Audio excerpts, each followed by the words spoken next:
This is Noel Tate, one half of the Velvet Drapes from Trapped in a World, the Howard the Duck podcast, and you're listening to Capes and Lunatics. Hi, this is Phil, and I'm here to tell you all about the Capes and Lunatics Patreon. Don't miss out on our comic book creator interviews, including our monthly Chichester chats with comic book legend D.D. Chichester, superhero movie brackets in our search for the worst comic book movie of all time, and many, many more specials, all completely uncensored. Access starts for $3 a month, full video when you pledge $5 a month. Check out the link in our show notes or go to patreon.com/CapesandLunatics. Hope to see you there. This is Luca Perich, and you're listening to the Capes and Lunatics podcast. Recording has started. In a world of capes and lunatics, of gods and monsters, there are those who must rise to a challenge no single hero can defeat. Are the Avengers. And this is Avengers Declassified. I'm your host, Charlie, the Professor Essa. And with me, as always, is the blue-eyed palmer of the Burner Pits. Phil Podcast Perich. Thank you, Philip. So glad you joined us again to discuss tonight's episode. It's no secret. It is a secret. It is, in fact, a secret war, if you will. As a being from beyond not just the universe, not just the omniverse, but the multiverse itself. And yes, I know, technically, omniverse supersedes multiverse. But I got myself into a thing in the Rule of Three, said I had to do something. So anyway, we meet the Beyonder. The Beyonder, the being beyond the multiverse. That fiddling little multiverse. Well, after all the heroes enter that construct at the end of their own books, yes, they should. They show up here, and then we see villains. Yeah. So everyone's like, wow, goodness, here's a strange construction that mysteriously appeared. Let me introduce myself. Let us introduce ourselves. We're man of wealth and taste. This is, so, for those not in the awares, Secret Wars was intended as effectively a toy line. And what we are reading now are the comic books meant to come along with the toy line, to give people a sense of who these characters are, their powers and their difficulties, and let them explain themselves in the story, which is about fighting with dolls, which is what all comic books should be. And holographic shields. No. That don't show up in this series. Yeah, they were never holographic shields. Okay. They're Let's holographic. make clear, Philip. They were, years later, with the Visionaries, we would actually get true holographic shields. Yeah. What these were, I don't even know what you call them, but they were a thing that was like an optical illusion about, like... Yeah, when you move them, yeah. If you had corrugated clear plastic, if you held it in one direction, you could see one image. If you held it in another direction, you could see another direction. You could see another image. But every other direction you held it in, you would just see a weird blurring of every image. It was a poor idea, badly executed. But gosh darn it, we invested millions in it. And it was a thing at one point in history. The kids today, Philip, they don't know. Lenticular. How starved we were. Lenticular shield. Lenticular seals. Thank you, Philip. Thank you for your... that was not a sarcastic cough. Thank you for your Googling abilities. And I will say, I don't know if you've ever read it, but the Deadpool Secret Wars, that shows how Deadpool was actually here during Secret Wars. He actually was carrying one of those shields, at least part of the time. And he actually was, honestly, okay. So let's get down to brass tacks real quick. there are no less than 5 Secret Wars that have occurred in the Marvel Universe. You have this one, our first Secret War.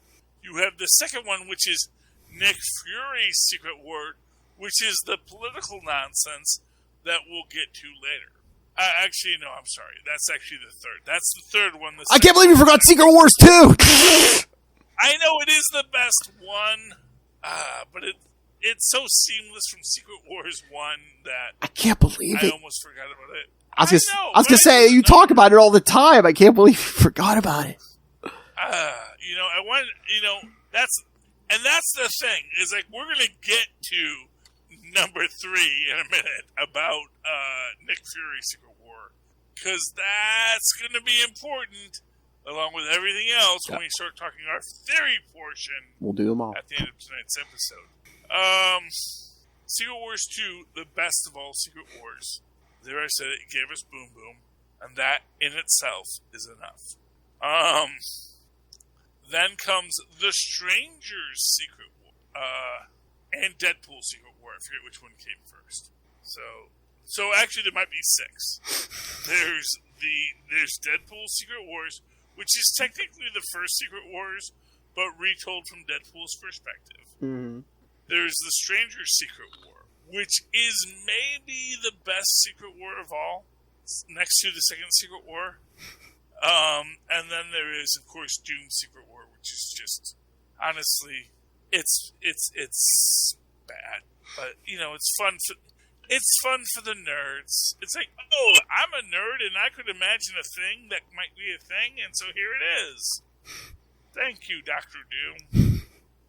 Okay, fine. Doesn't matter if it makes story sense. Doesn't matter if it makes any sense at all. This is what Doom just willed, and so fair enough for Doom. When you let a dropout designer universe, yeah, who calls himself, see, that's the thing about. Here's the thing I'm going to say about Doom right now. It's fair enough to be a dropout. I'm a dropout myself. But he calls himself a doctor without ever earning a doctorate. To me, that's like, dude, there are rules to society. We live in a society. And you have to at least acknowledge, if you want to say I'm smart, call yourself a professor like I do. Because it is a meaningless honorific, but it makes people go, oh, well, what is he professing? You want to call yourself a doctor just to get back at people? Honestly, it's as impressive as you calling yourself God Emperor Doom. It's a bit much. He's done that. And we all see it. We all see whatever it is you're compensating for. Whoa. Anyway, moving right along. Back to Secret Wars. The first. The best. I know I said others were the best, but this is the one that started it all. Jim Shooter in his Jim Shooteriest. Sorry. Explaining every single character to you in a montage. Well, I thought you were going to go with I believe didn't they say like everyone knew the writer of the series was going to get some extra profits off of this thing, so Jim Shooter's like, I'll do it myself in pure Thanos fashion. Well, and to be fair, I don't think anyone else could have handled it. I honestly don't. Here's the thing. Here's what I will tell you about this. There is no ego in it. So for example, let's say you take an unequal and opposite master of comic lore, like, say, John Byrne, who would have certainly knew all the lore, but would make this his lore. Would make it his. Here's how Superman shaved, you see. And if you don't agree with me, you're an idiot. Completely ignoring the idea that, actually human hairs are not as strong as most other parts of our body, and so probably could be shaved by a simple stainless steel razor, because stainless steel razors are actually pretty strong. Maybe you want to show how strong they are, you show that he needs 4 or 5 razors to get through his day every day. He just has to go through, he has a 6-pack a day razor habit. That's how you could do it within reasonable constructs. But, you need to have laser vision and deflection off of pieces of metal, John Byrne. Thank you that you thought of that. Rather than just the fact that actually, you know what, steel is actually still pretty strong. Anyway, moving right along. This is the... Number 1. Yes. Number 1. Hey, we have a Hulk here. Okay, and not for nothing, everything about this book is about a kid playing with his toys. Like, clearly you can see Jim Shooter understood the enfant terrible mythos that both invigorated Marvel Comics in the Stan Lee era and Star Trek in the 1960s. The idea of what if we had a god who was just, I'm a god, but I'm also a child? You know, which, again, when they did that in Strange New Worlds, like, you really think this isn't going to come back and bite us in the butt? Like, you really thought, I'm a 10-year-old child who's been in stasis for 20 years. Let me go be an omnipotent being with this gas cloud. You need a quick plot device. Well, why are we having this war? I know, but here we are. I was mad because I've heard other nerds say that this is about pain fuel. Oh, he's eating his chocolate-covered habaneros now.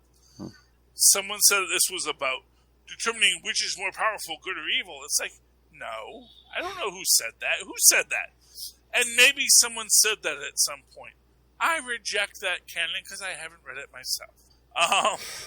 It's about desire, which is what we say in episode 2, season starts Secret Wars episode 2, season 2, part 2, which is just like, you know what? Yeah, I don't know what desire is because I'm all that there is, and then suddenly you are not all that there is, and well, that's weird. Why do you all want to do things since you're part of existence? Isn't that enough? Ooh, well, that's kind of zen, isn't it? Part of me thinks Jim Shooter might be a Zen master, except everyone hates him, which is indicative of Zen masters. No. So, at least we haven't crucified him, yes. Moving right along. Yes, everybody lands right away. Everyone's... Man, I gotta say, they made Captain Marvel really mad at mutants for reasons. Yeah. I don't know why. Except maybe, I guess, to just say, hey, look, it's not just the white people that hate mutants. Well, again, it's just drama for the sake of drama, but yeah, I don't know why it has to be Captain Marvel. Although, to be fair, and this is the other aspect of it, it's like, you know what, there were cooks on that submarine. Because they make the point about... well, yeah, Magneto sinking that submarine that attacked him in X-Men 150, yeah. It's like, okay, there was a guy who shot a missile at you. A captain was a jerk. Yeah. And we're going to say... And that's the thing, and to be fair, that is literally the thing.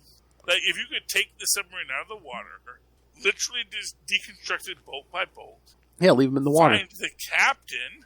Say, did you just fire a nuclear missile at me, sir? Let us say that you die now, and all you other people who aren't dead go home and say, you know what? Maybe firing a missile at Magneto is a bad idea.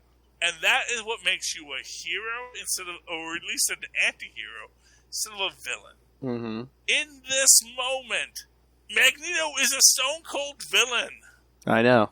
Anyone willing to work with Magneto is suspect, no matter how valid you think his ideas are. It's like saying, Osama bin Laden killed a lot of people, but America's pretty evil too. It's like, sure, but the secretary or the lunch counter worker in the World Trade Center probably had little effect on how evil America was. So... maybe let's think about relative levels of violence. And yet, of course, the most evil mutant of all, Charles Xavier, certainly is ready to rebel and join the dark side with Magneto. That has always been his dream. Because he got his legs back, and I was like, well, now that I'm not in a wheelchair. Which, again, is and this is a thing we see repeatedly in this. And it amazes me, because, again, this is Jim Shooter showing, no, yeah, I absolutely thought of it. Why do you think I did that? Where there's a lot of mentions like, gee, I was dead, but now I'm alive. Okay, that's cool. What's happening now? It's like, yeah, because there's a kid who wanted to play with a Dr. Doom toy, and he wanted his Xavier in a wheelchair. Didn't care that he could walk. It's like, no, you're in a wheelchair because that's what my memory is. It is weird as F. And it's weird as F to realize that Jim Shooter understood that this was a kid playing with toys. Again, going back to that enfant terrible kind of idea. Anyway, first episode, they all get there. There's a fight with on the villain side with Galactus and Ultron, and Galactus is like boops him. Then Galactus goes to face the Beyonder one-on-one because as you do. Well, again, this is the show. Look how powerful the Beyonder is, man. He took out Galactus. Issue 1, he takes out Galactus. And to be fair, that works. That's the thing.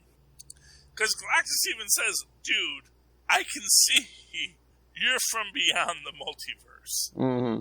I can see you are super powerful. Look, you want me to eat all these people? I'll eat them. That's fine. But could you just cure me first?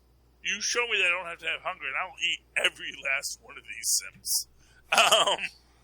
And Beyonder's like, no, I want you to play! It's not the same if you just do it. And to be fair, that's the reality of this scene, is at any moment Galactus was like, yeah, you're all dead. Okay, I won, Beyonder, give me the prize, thank you. But the Galactus tries to cheat the game, as it were, and just talk to the dude, and the dude's like, no, play the game first. And Galactus is like, if I play the game, I'm going to destroy everything. I don't care. They just thought you were very big bad. Please do. And guy's like, okay, I'm going to play the game for this dang kid. Anyway, meanwhile, Doom, the dropout, says, oh, but surely I could outsmart the eldest being in the universe and the being from beyond the multiverse, who I assume is easily beaten. Honestly, what I will say about Doom is he's really good in the small scale. Because he finds McPherson and Rosenberg without any trouble. Don't even get any back. I assume that's in some book that was published. We don't even get hey, he met these two randos in this issue of something. Well, no, later on in this series, don't we see there's a town of in Denver that got pulled out over here too? Is that in the actual series? Or I would assume. That's the only other humans I know of. So I would see. That's the thing. It's my assumptions about that come completely from the official handbook to the Marvel Universe, and later is essentially establishing shots of these characters' backstories. I really have no idea whether or not in Secret Wars we ever go to that town of Dinosaur, Colorado. Which I assume it still is. Which is a real town, by the way, Dinosaur, Colorado. And meet these two characters. Okay, just don't make a mess and enjoy yourself. Anyway, yeah, but that's that, and that's actually by the time we don't get to that until issue 3, I think. Yeah. Issue 1 is the landing. Issue 1 is the Beyonder saying, "No, you're a bad kid. Stop it." And Doom taking nothing from the lesson because literally. Everyone else is like, dude, that thing just beat Galactus. And you're like, well, but what if we fought him instead? It's like, friend, even Galactus isn't And to be fair, we get that Galactus isn't joining with Doom. Galactus is like, dude, for real. I may be a fly to that guy, but I still know you are literally protoplasm. Yeah, I mean, he was basically ignoring them all until Ultron attacked them. Yeah, and that was just that was funny, honestly. And I got to imagine that Galactus like, wait, where am I? You know, what just happened? And then they throw the Ultron at him. And again, this being who should be no longer operational, but the Beyonder made operational, because that makes for a good story. Oh, I thought Doom made him operational. No. He actually says, I don't know why I'm in existence again. Oh, yeah. Oh, yeah, that part, there are yeah. several characters who make this statement is, wasn't I dead 5 minutes ago? Oh, yeah. Remember, because Byrne even explained Doom was like technically dead at this point, in a different body, but yeah. But still, that's a whole thing. But this is the thing. It's clear that Jim Shooter had this idea that the Beyonder made this world based on what everybody thought of their villains were. Yeah, that was. I think it's very. I mean, I don't know if they were worried about the response, but that was interesting because they pulled Doom from the Beyonder even says later he pulls Doom from either the future or the past when he's back in his body. I don't know if he just reactivated Ultron, but it's like he pulls Iron Man. It's Rhodey. It's not Tony Stark. It's Rhodey. So I'm like he pulled Doom from a different date and time, but he didn't pull Tony Stark. But the reason why for Rhodey is because nobody knows who. Nobody knew it. Nobody knew, yeah. Rhodey Iron Man was Tony Stark. They just knew that there was an Iron Man. Mm-hmm. And this is why I think Iron Man is so interesting, because literally no one knows he's black. And which is what makes his interactions with Captain Marvel so really interesting as read from that context. It's like, because you see Rhodey always hanging out with Captain Marvel. And she's like, well, I don't know what you want, Iron Man. It's like, dude, you're maybe not listening to the voice coming out of my modulator. It's like, I'm kind of down with you, sister. And it's like, she don't know. Nobody knows. And this is going to get into what we're getting into a bit, which is the future of the MCU. And whether or not they're going to let Rhodey put on the Iron Man armor, which I think they might. But we're going to get to that. There's a lot in this episode that ties into everything we're going to see in the MCU coming forward in the next 7 phases that they said they were doing. One of which is the fact that among the villains is Kang the Conqueror. Mm-hmm. Can we just take a moment to recognize that the master of time, of he who remains, all that will or will ever be, has been sort of plucked from one moment by the Beyonder to be stuck on this thing? What in the ever-loving F? If you ever wanted to say, even your temporal manipulations that exceed even the Infinity Stones are meaningless, here you go. Or, I mean, he was reaching several years either way. It's like maybe he just picked Kang up at some point when he came to the 20th century, maybe? Make it easy on himself. To be fair, this is a Kang who still thought he was a descendant of Doom. Uh-huh. Which is silly, because obviously we know that his name will be Nathaniel Richards. And he's still, unsure on his lineage. So this might be a younger Kang. This might be, who knows, maybe this is the Iron Lad who got stuck in the Kang loop in Exiles. Because, for what it's worth, I get the feeling all of that, random canon is coming into existence. Mm-hmm. But I think it's important that this Kang is here as we're looking towards this moment where we're going to get a Kang Dynasty and we're going to get a Secret Wars. Oh yeah, they said there's going to be multiple versions of Jonathan Majors' character, yeah. But no, fella. that the director of Kang Dynasty, Avengers Kang Dynasty, will not be the director of Avengers Secret Wars. Ah. Because at the end of the day, this Kang thing is minor, and that leads to, of course, my biggest prediction. Who do you think will play the Beyonder, Philip? Oh, I don't know. Who could we get? It's obvious if you think about it. Who is it? Who is the person playing with his toys in a little sandbox? It's Kevin Feige. Oh, jeez. So, the Beyonder, at least in Secret Wars, will be played by Kevin Feige. That will be Kevin Feige's first cameo. He will be the Beyonder because these are his toys and he's playing with them. Now, eventually, they're going to pay Chris Evans a nice bit of money. He's going to come back to play the Or they'll get somebody else. They'll pick another character, maybe Sebastian Stan. We'll see. Someone will come back to be the physical Beyonder in Secret Wars 2 and thereon.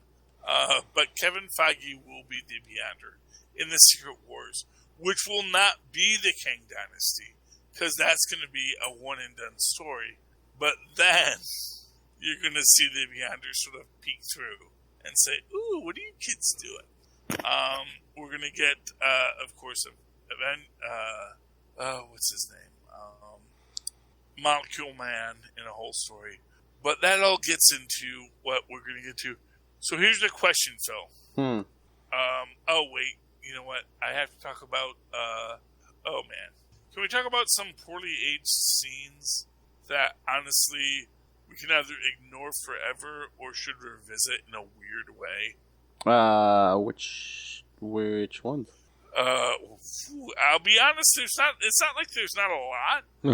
But there's one between Magneto and Janet Van Dyne.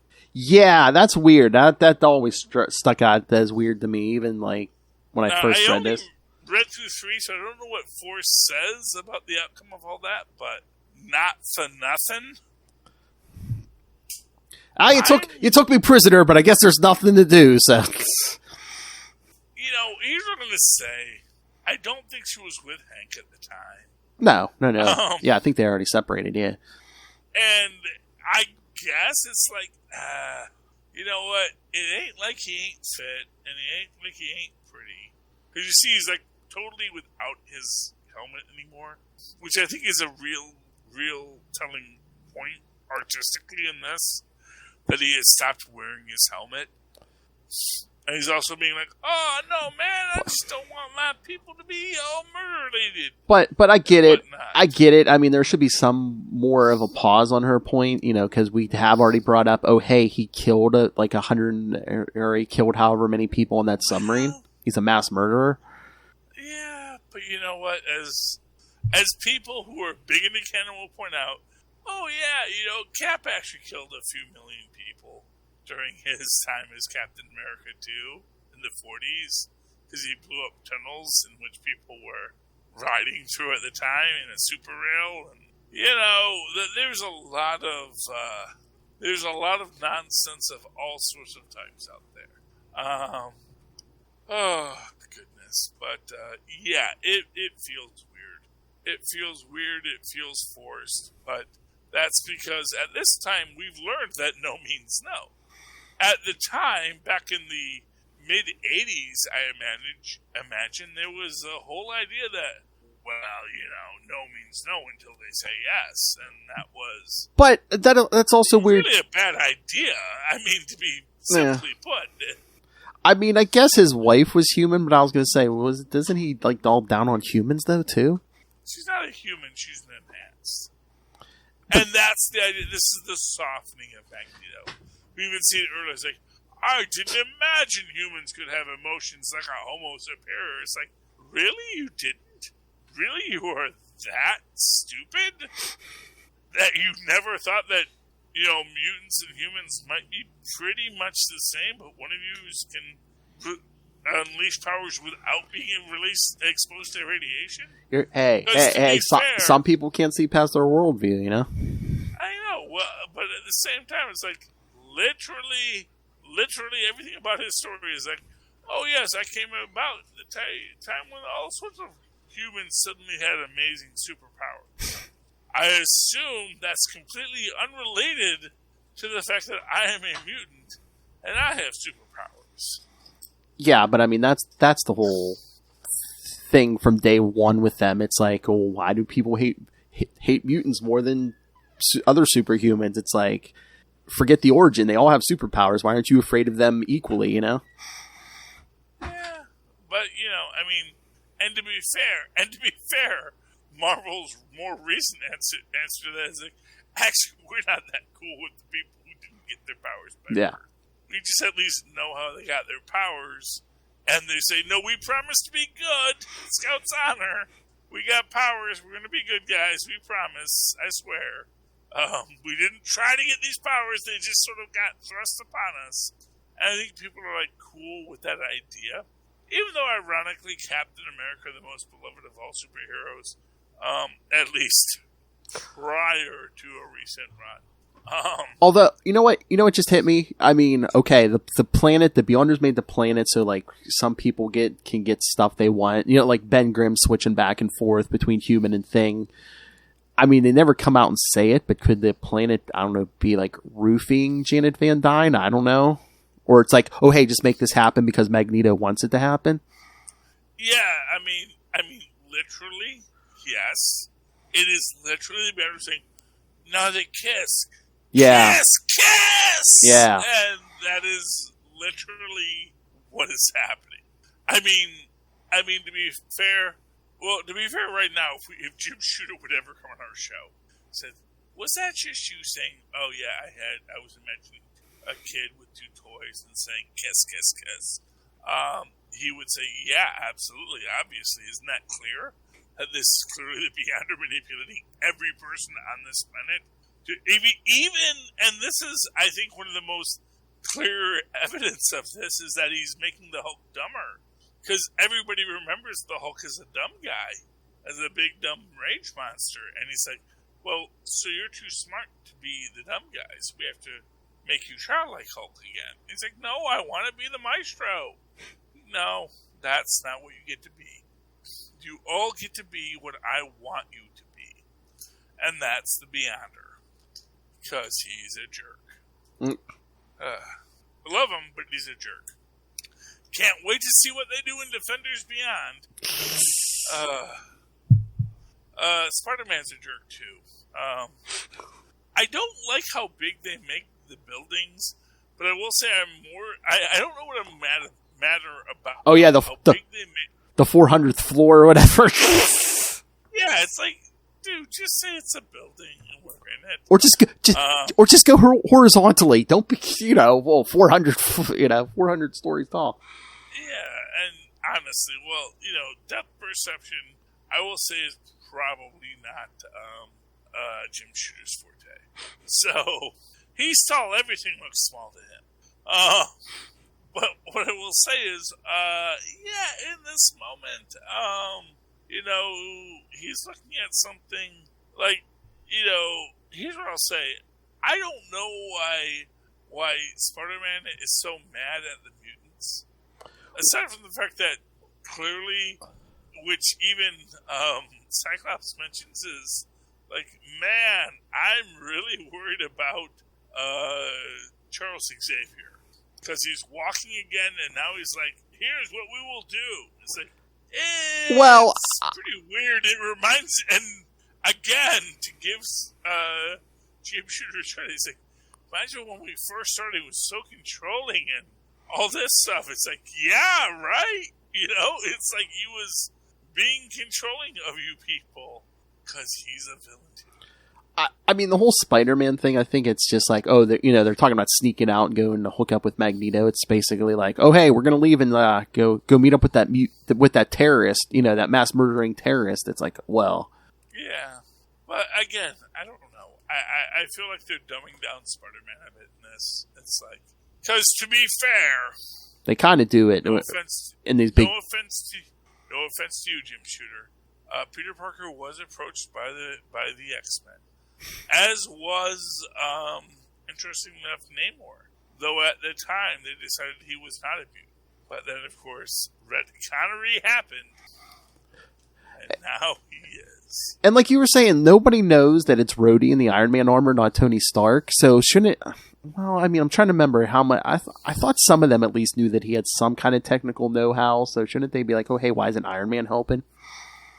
I mean, I think they made some mention to it, but he's not asking to do the work. And again, to be fair, you have sort of the Ben Grimm conundrum, where someone may be super technically proficient, but they don't want to expose themselves, or more importantly, they don't have the hubris of a Tony Stark, of a Reed Richards, of a Dr. Doom, of a Renato Octavius. Yeah. You know, and there's a reason why only one of those was not a villain. I mean, I get. Yeah, you heard me, Tony Stark. I get why they revealed Tony Stark's origin. It makes sense because of his ego and stuff. But I found it interesting, in this era where it's just like at this point, everyone who doesn't know his identity thinks that it's like a random employee of Tony Stark. Yeah, and I think it fits well. But I think at the same time, they assume he knows how to do things. Yeah. Because he's flying a high-tech armor.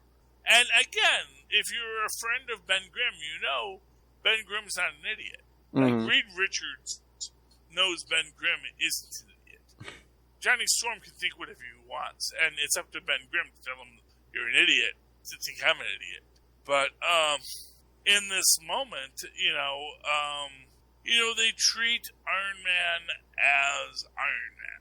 Because that is what he is. It's a uniform. It's something you respect. Kind of in the same way they kind of treat Cap as a uniform and something you respect. Now, they don't technically know who's underneath the mask, who's wielding the shield, but they assume it's someone who is worthy of it. Well, I mean, I'm just saying they know it's the same Captain. At this point, it's the same Captain America. It's always been the same Well, except for when he was on ice. But yeah, Do they? I'm pretty sure. I'm pretty sure they, again, his identity isn't common knowledge, but I'm pretty sure, they're just like, oh, hey, it's the guy from World War II, and that's an interesting question you could even explore there. Is Cap made more Cap because he went to Secret Wars? Because that's what everyone remembered who Cap was. So it's like he becomes more noble, more who Captain America should be than who he is. I mean, there is so much that you could dissect in Secret Wars. Oh yeah, about how this creature beyond space and time altered reality. But what I really want to talk about is Titania and Vulcania. Yes, who are breakout stars. One at least we know will be in the new She-Hulk series. Yes. We have in this idea the idea that it is the amazing technology so advanced, but that Doom can manipulate like child's play. Because, that's what he says he can do when it works out well. And again, you don't explain, it just shows he has these two women. I looked it up. It says they're both from Denver, Colorado. So it's basically, the town gets brought up here. So was he going around and asking people if they wanted power, or did he just grab two women off the street and be like, oh, hey, I'm giving you powers? I don't know. I haven't read all the issues yet. They don't explain it. They never explain it. Well, I guess that is, that is the weirdest thing about the Doctor Doom in this. Is he even Doctor Doom? Or is he just the manufacturer of the idea of Doctor Doom as perceived by the Beyonder? Which might explain why he could steal the Beyonder's power. It's one of these weird things, sort of this time loop from outside of the universe. As I have often said. Well, no, remember? Because his body was destroyed. He was in a different body, remember? And then eventually Byrne has to say, oh, yeah. Oh, yeah, I remember. I remember the Invincible Man story arc.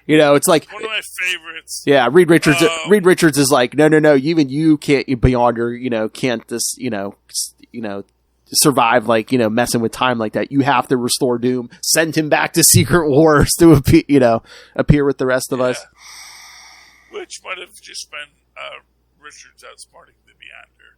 Well, because duh. Beyonders behind. It's like you could have said, because I mean, that's the thing about the Beyonders is they're literally an eternal thing that suddenly looked through. Say, oh, what is this thing that's not eternal? What is that? Mm. And it's like the Q continuum, and it's like before that they're the continuum, and then, ooh, did you see there are beings who are transitory?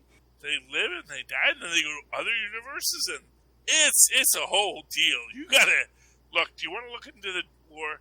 So it starts with these things called dinosaurs, and every planet has megafauna. But anyway,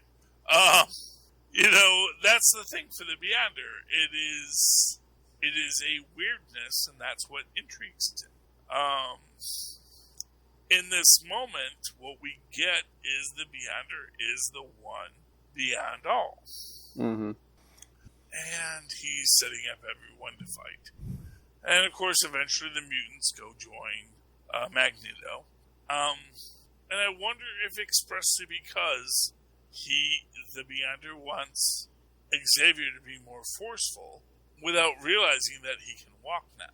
And that's sort of that idea. Like, no, I just wanted to be like he was in the comics in the 60s.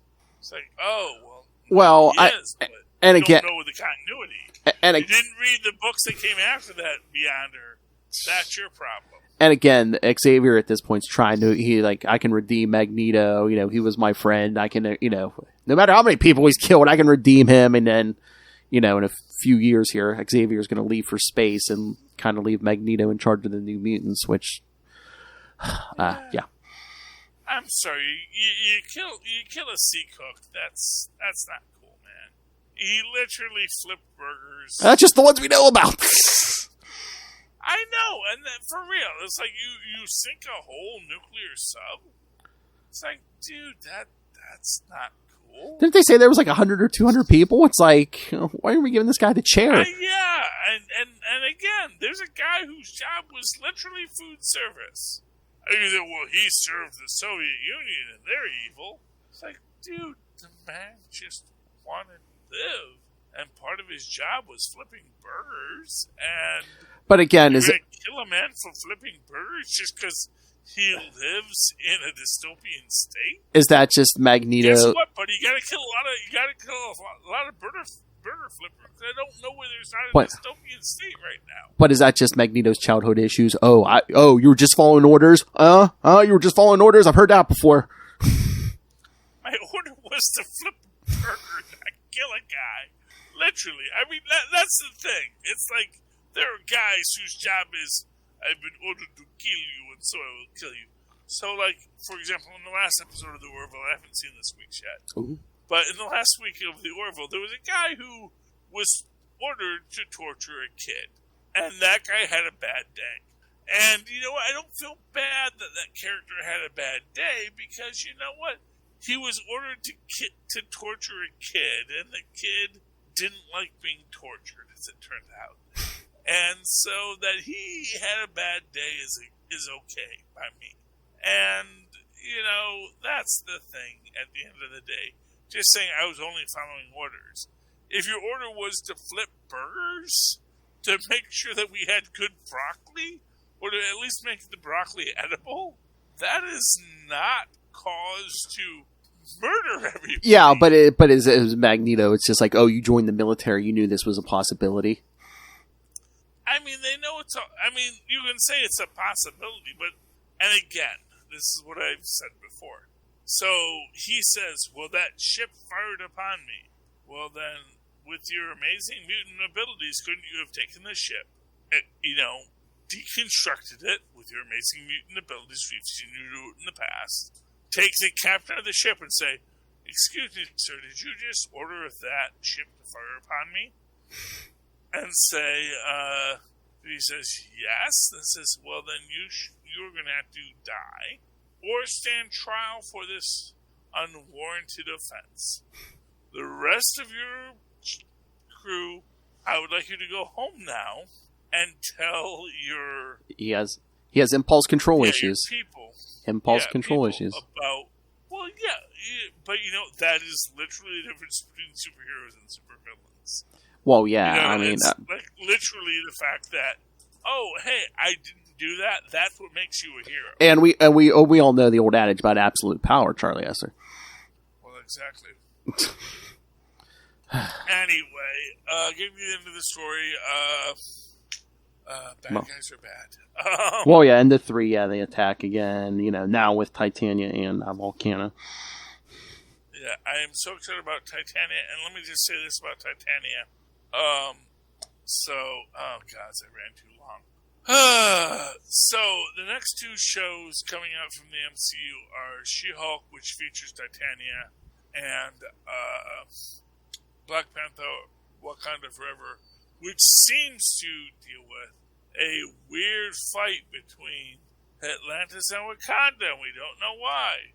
And this is why I am pretty certain that Doctor Doom is going to be central to She-Hulk. In fact, I get this feeling that a lot of the Easter eggs are going to start dropping one after another, after another, after another. Maybe, because they did announce a Fantastic Four movie, yeah. Well, here's what I'm going to tell you. Well, first off, Doom doesn't need the Fantastic Four. No, but Doom I'm just... okay. Doom is Dr. Claw. Remember Dr. Claw from the old Inspector Gadget? Yeah. It was a little hand you saw. Yeah. That is all we need for Doom. And the fact of the matter is that in this moment, we can get all of everything that we've imagined about Titania, everything that might be causing the instability between everything else, and just see a little gauntlet at the end. And that is enough. That is Doctor Doom. We can cast him later, we can discuss him later, we can talk about who the FF is later. But right now, we're dealing with the characters we've been given. And in this moment, it seems clear that they're probably going to start hinting at Doom in She-Hulk because they brought in Titania. Because, well, Titania is a clear and well-known She-Hulk villain. It's not the only one they could have chosen. There's a lot of characters they could have put in this moment, including Blonsky, the Abomination, who we know is in this, as well as the Leader, who we haven't seen yet, but could be in this, and probably is. And in fact, I would not be surprised if we don't see a little bit of a reference to the Intelligentsia, where you have the Leader in a final piece, maybe flanked by a new Dr. Octopus, maybe the Lady Dr. Octopus from the Morales universe, who says, yeah, we did what you said, and everything's moving forward. And then when we get to World of Wakanda, we're going to see the problems that everyone's dealing with in Wakanda, centered around the vibranium and possibly theft of vibranium, smuggling of vibranium, everything that goes. And again, at the end credit scene is going to be a little Dr. Claw gauntlet just going, moo ha ha ha ha ha. And we're all going to know who it is, but it's like, oh, they're not going to say it. They're not going to say the words until we're ready. And then later we're going to see how the FF has been around for a bit. There is talk that the Thing may show up in She-Hulk. Now, I don't know if that is complete fan speculation, but it's a word that's out there, and maybe it will come true. And if we see the Thing in She-Hulk, then it's like, oh, okay. So there's a lot more to be told in this story that we thought was just a comment. Anyway, you want to talk about some actual comic books before we get out of here? Yes. We're like speaking of 6 minutes before the hour, so I want to get this done. Yeah, good. Pick a book, Phil. Speaking of stealing vibranium. Oh, did you catch that reference? Yeah, because this guy is 100% up to something. Yeah. And that I think is the problem here, is like, oh, Doomy. And again, going back to Secret Wars, like, oh, Doomy, you think you're so smart. You're not. But that opens up to what I think is the big question here. We got our Sam Wilson, right? Mm-hmm. He is our new Captain America. The question is he smart? Is he so super smart he's one step ahead, or is he one step behind? And let me give you, there's a good image in this book here, which is, I'm almost there. There we go. He has this senator called Marston or something, and if you look, when we get to his saying, your plans for the Wakandans failed, they color his glasses gold. Which, if you remember from a recent CapesandLunatics episode, I was telling you how artistically the fact that Nomad wore mirrored glasses showed him reflecting out what was occurring. Having this character have the mirrored gold glasses suggests the energies of evil are flowing through him. That he's trying to manipulate Sam Wilson. Now the core question is Sam Wilson, longtime superhero that he is, aware of this manipulation and sort of doing a jujitsu reflect as he fights? And actually it's not jujitsu, it's Tai Chi. Is he doing a Tai Chi, letting it flow past him as he continues on his path, because he knows he's gaining knowledge from every hit he's deflecting? Or is he just mistaken, and that will come up and he has to correct his mistakes later? I personally feel that Sam Wilson is receiving the hits and deflecting them without the villain knowing it. Because I do think Marsden is the villain of this piece. Yeah, because now he's sneaking into Wakanda. Yeah, well, you got it, you know. Because they're all democratic now. They don't want to. They're like, we'll take care of this ourselves. Vibranium missing, we'll take care of it. That doesn't seem democratic to me. Well, what's happening in Wakanda, they think they're democratic, but you know. I understand. I understand how people think they're democracies when they're not.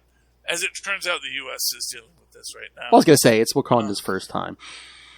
Yeah, you never forget your first. Hey, Ant-Man! Yes, by our buddy Al Ewing. And I got the Scotty version. Ooh. I like this book. Phil, what did you think?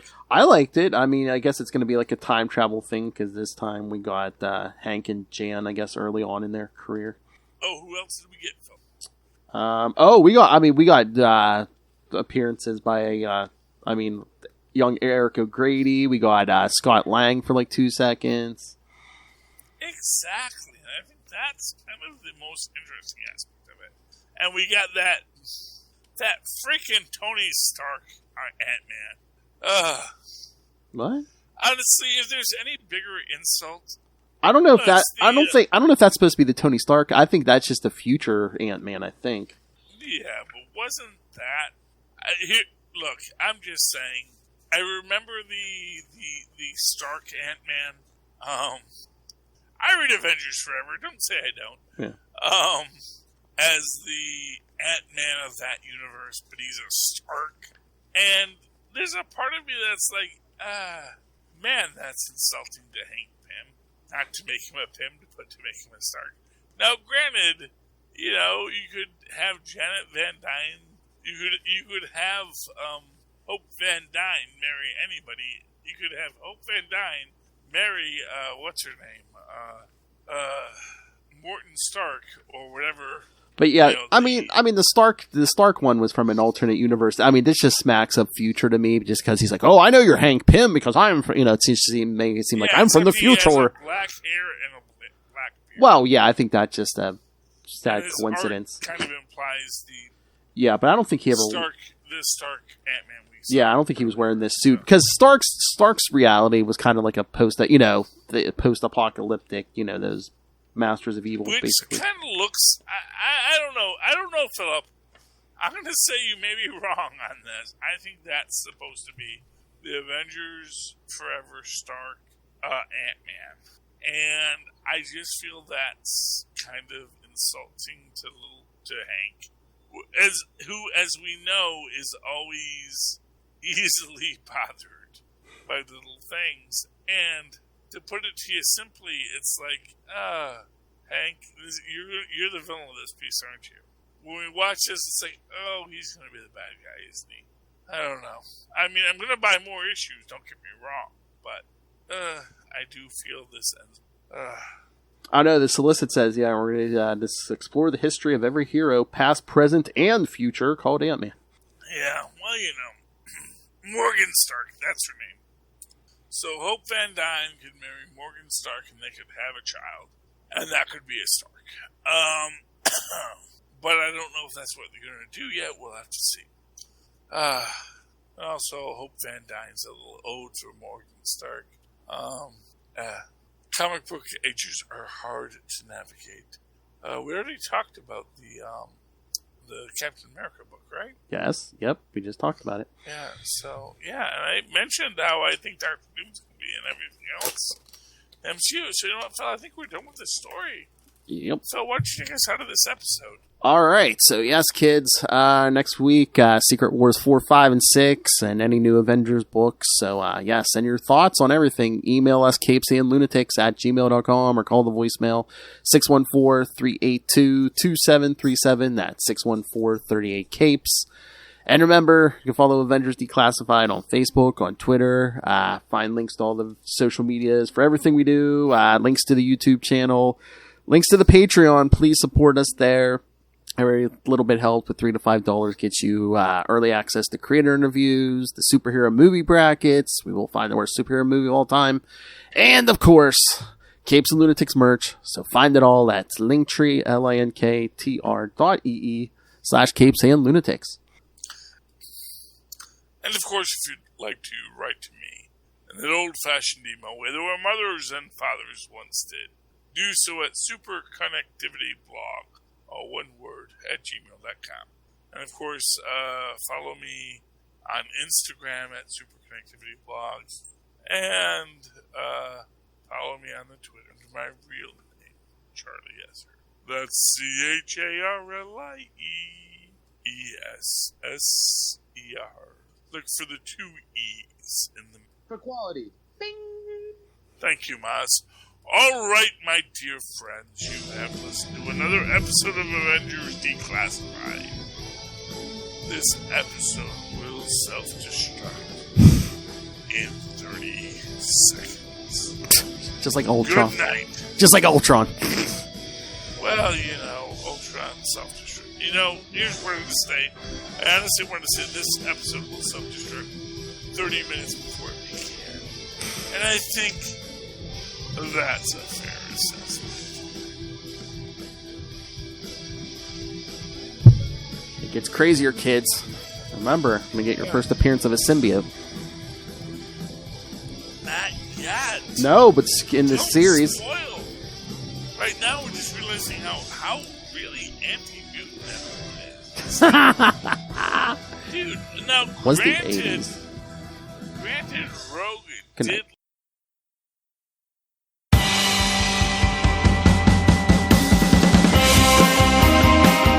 Hi, I'm one of the High Priests of Khonshu Ray, and I have the sacred privilege of providing you, the loony listener, with a podcast honouring Marvel's very own Moon Knight. So join me and a host of others at Into the Night, a Moon Knight podcast. Follow us on Facebook, Twitter and Instagram, or support the show by becoming a Patreon member. Into the Night, a Moon Knight podcast. It's time to get your Khonshu on.